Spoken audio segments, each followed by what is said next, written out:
Dan Perry here with another Dan on Tech PowerShell video.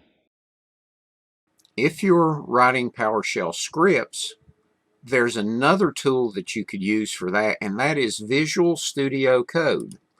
Now, Visual Studio Code is an integrated development environment.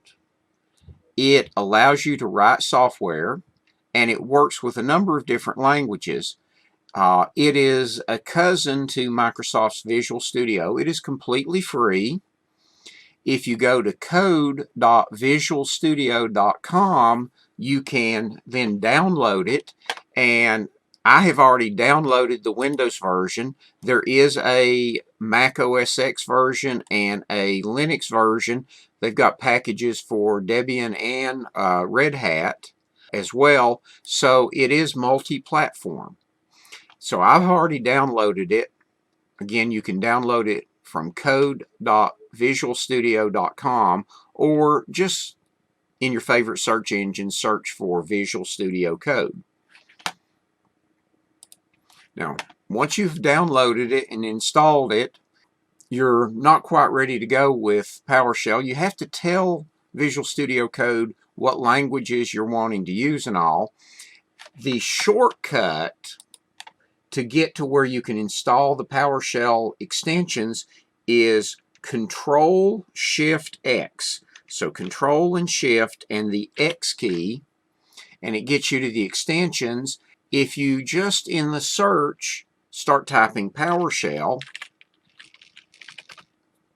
then you'll get the different things for PowerShell that are available. There's a PowerShell Developer Tools, Pro Tools. There's some other things as well. I'm going to just install the PowerShell at this point, so I'll click on it. It gives me a little information about it.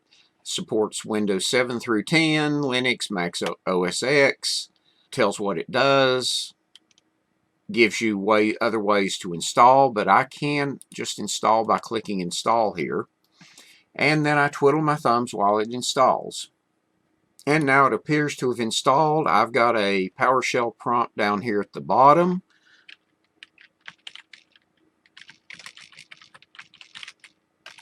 And I can actually run commands there. It did not run it as administrator now, so I've got a lot shorter list because it showed just in my home directory.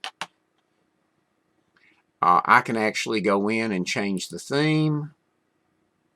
I've used the light theme in it. Visual Studio Code has different themes to it. So now if I do File, New File, then I am ready to go in and type commands.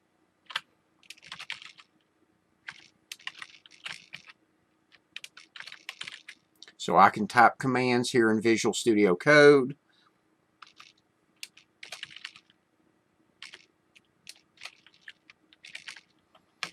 I could write a complete script. I could then save it.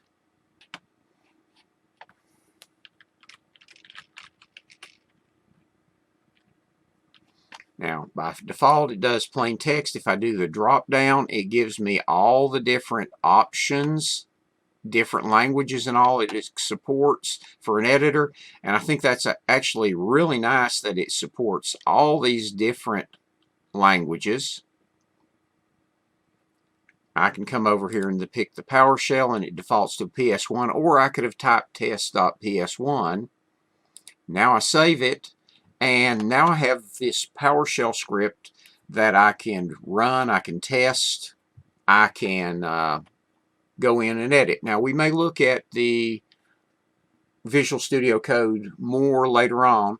Initially we're just going to be working in the ISE. The Visual Studio Code works for, as far as I know, all versions of PowerShell. If you have installed a version newer than version 5, which is what ships with Windows 10, that was the point that they open sourced it. The current version is a version 7. You will need to use Visual Studio Code or some other editor the ISE that comes with Windows is no longer supported, and so it will not work properly with Windows or with PowerShell 7. And subscribe to our other Dan on Tech channel playlists.